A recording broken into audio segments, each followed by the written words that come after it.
Really quick thought, man. For anybody who is feel like they're the one, they're the chosen one, this is a major message for y'all. Anybody who feels like they're the generational curse breaker, that God has really fueled their spirit to do what your family has not done, you have to really make sure that you watch your circle. You have to really make sure you watch who you bring into your circle. I really believe that if you're the general curse breaker, that is a pact between you and God. It's not a pact between you and your family. It's not a pact between you and your girlfriend, your boyfriend, your teachers. It's none of that, man. It's between you and God. God feels you. God is giving you the vision. God is giving you the energy. So you have to make sure that that you're really tight with him. You're in your scripture, you're in your faith, and that your mind is clear and focused on him and the mission. There's real evil energy, and the devil does not want you to reach that goal, and he doesn't want you to reach the vision that God has put in your mind, and definitely not on his earth. And I'm saying this because the devil will use anybody he can that's not strong in the spirit or in faith to come against you. And that's not saying that, you need to treat everybody, it is saying you have to treat everybody at arm's length, even if they're close to you. Because at any moment, the devil will seep in that person's mind and spirit to have them attack you and come against you. Humans are humans, but that's why your circle is so important, because if somebody in your circle does not have the right spirit or faith, they're a liability. They can become a liability and potentially knock you off your path, or suck you down, or bring you down to a lower frequency and really hurt the vision. I have always had a vision from God ever since my dad died. And I believe when my dad died, he was the one that carried the torch. Leonard Hayes was the fourth and he was the third. So I just think that he was the one carrying the torch. But he had led family, he had led, outside forces. I'm not saying that anybody is a bad person. It's a spiritual war. And he had led so many outside forces. He had clinged on to so many bad things, bad energy, landmines that had brung his frequency down. He had herniated discs, so that alone, he got caught up in the medical system, the medical rut. And he ultimately, I think he failed his mission. And when he died, I felt his energy, and I got his energy. And that's when I got the vision. And I wasn't that strong in the spirit, when I had got a D1 scholarship, and that's when I decided to get baptized again. And I just went in a roundabout way, and he failed his mission, because if you are the torch bearer, you are going to be under extreme attack in the spirit. He died still fighting, but he was limited in what he can do in this 3D plane. And that's why I'm saying, like, you're filled in the spirit, but you still have to abide by the 3D plane.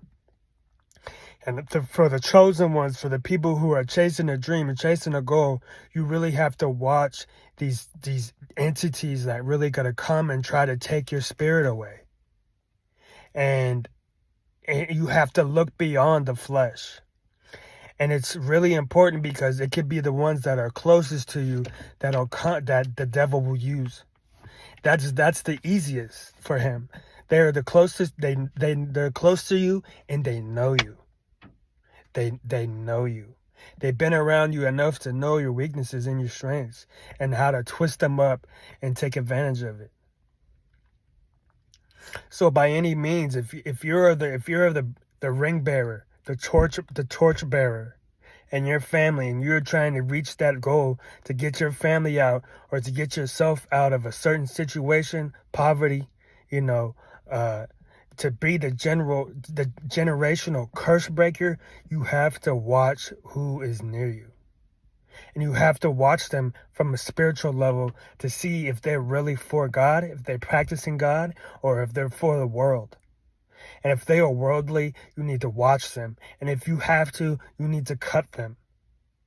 Because the world is controlled by the devil, and the devil will do anything for you not to not obtain what God has set you out to obtain. And it's really serious. Because when God blesses you with the vision, he not only wants to bless you, but he wants to bless his other Israelites. He wants to show his glory through you so that you will help other people manifest their vision. You know, and it's a bigger purpose. And I have been alone, you know, on my journey.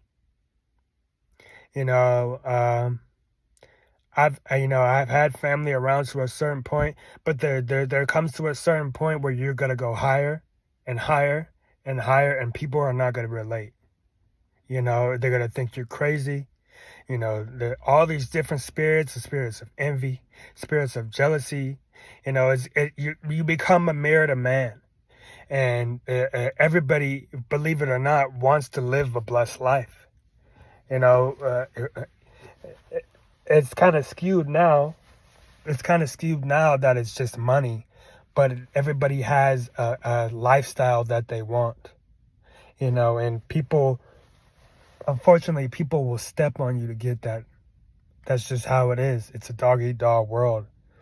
You don't have to partake in it, being a chosen one or being a godly individual. But you got to know you're in a game in the 3D matrix. Even if you're not playing it, everybody else you're around is playing it.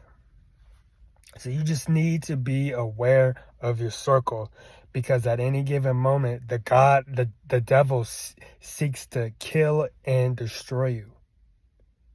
So you need to evaluate your team and your circle and the people you talk to, the people you confide in. They all need to be believers in God, and they need to practice and practice faith and really believe in that the will of God and faith. It's that, it's not easy to do, because sometimes you're going to have to cut people and you're going to have to tell them the truth. And everybody has their own perception of how they live life and who they are as a person. And you might have to turn the other cheek, not in a negative way, but it's a spiritual war. And that's why you need to have people around you that are strong in the spirit, that don't faint when shit gets hard. Excuse my language. When the going gets hard, that they don't faint and they actually lift you up. I have been in numerous pits, and I've been saved by the grace of God, but I've had to do it on my own. And I don't want you to have to do that. I want you to have a team. And it's kind of got to the point where I've had to pull myself out of situations that, my spirit has almost been gone. I've had a double hip surgery, and I was bed rest for almost 2 years. And I almost felt my spirit lift from my body, because I had the wrong individuals putting negativity into my spirit. And I've been there. That it'll be the closest one to you that the devil will use to lift that spirit, that God's spirit out of you. And that's not a position you want to be. So I'm telling you this as a warning, as I want you to be the mirror of me, chosen ones, people who believe in God, people who are trying to obtain a higher level of life on this 3D plane. People that are trying to be the curse breakers. Watch your circle. Watch who you confide in. And they need to be of God. Watch the people's words compared to their actions. People say watch their actions. Watch their words and their actions. They will tell you what they believe in, and by their actions, they will tell you how they really feel about you. And like I said, I've been trying to dig out of, and I've beat a lot of the curses. So if you got questions, talk to me, because this is a spiritual war.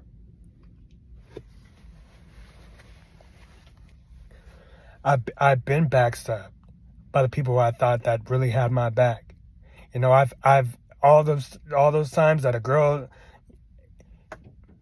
women, watch your circle, like, please, because when the devil sends somebody, they send somebody to take the vision away, and your soul and your spirit, but they came to take your mind. Without your mind, you're finished.